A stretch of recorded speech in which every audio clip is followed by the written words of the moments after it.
to Ripples. Thank you for coming.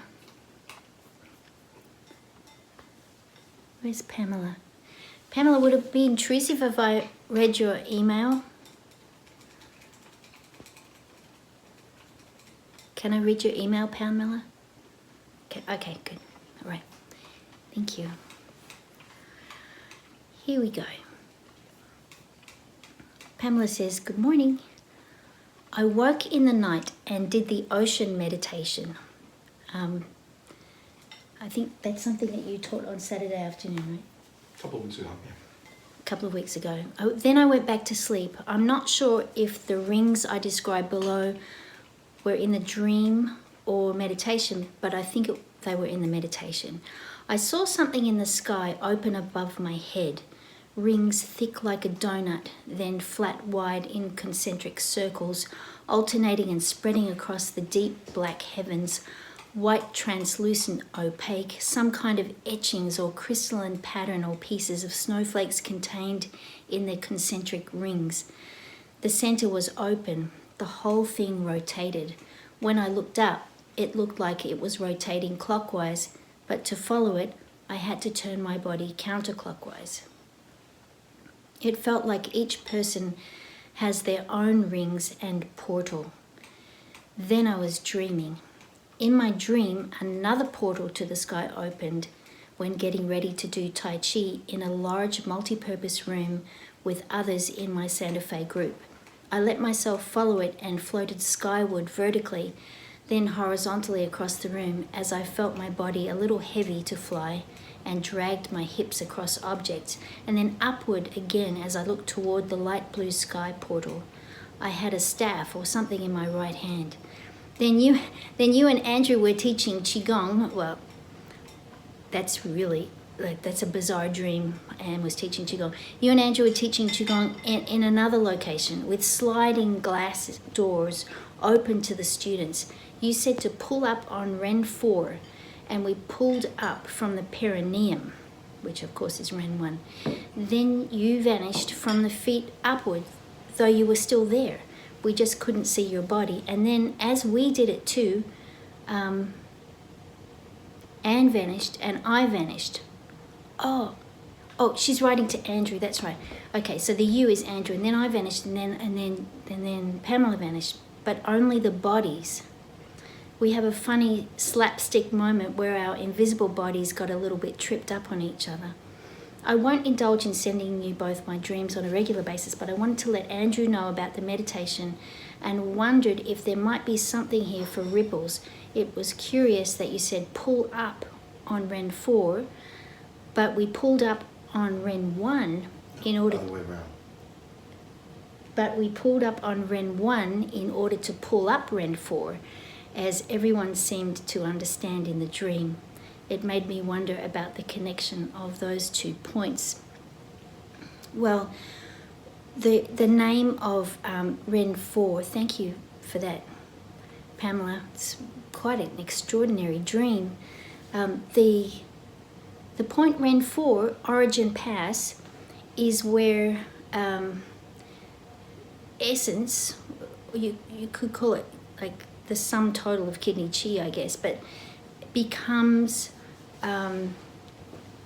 it's where it opens out into the postnatal arena. And of course, don't go away because I need you to talk about this, please.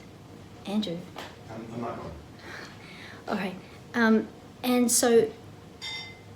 And Ren 1 is the actual origin itself. So the intimate connection is the activation of Ren 1 moves that essence up to Ren 4 so that it can become yin and yang, so that it can divide into yin and yang. I'm going to hand over to Andrew, who's walking away.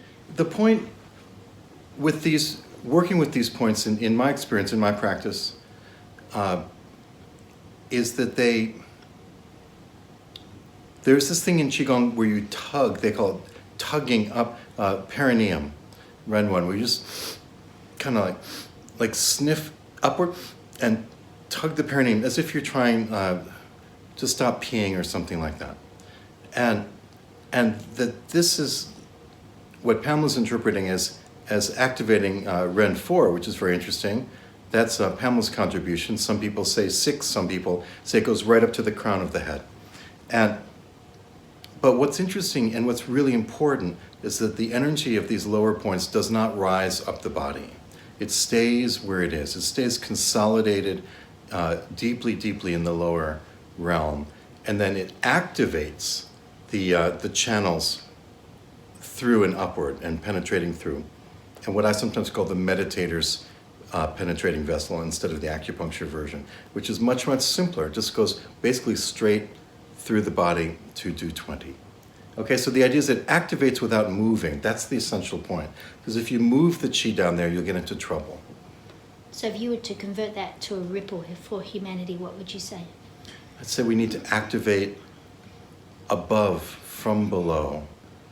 And the flying is, of course, consciousness from above that feels where the earth, it's taken flight from earth, but at the same time, we need to stay grounded.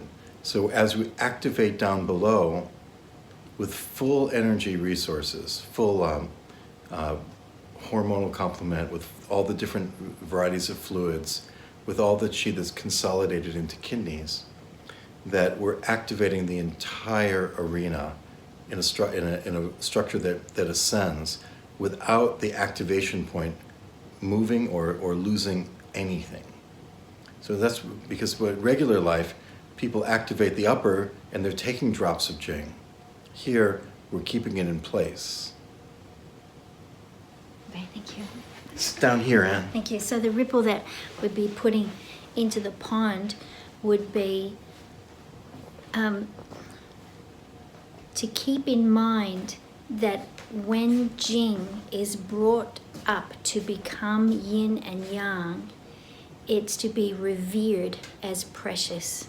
We treat it like the greatest treasure, and that whatever we do with it is always relatable back to the source, that we're always celebrating the origin of yin and yang and respecting the source. No wastage, but very purposeful unfolding of kidney yin and kidney yang.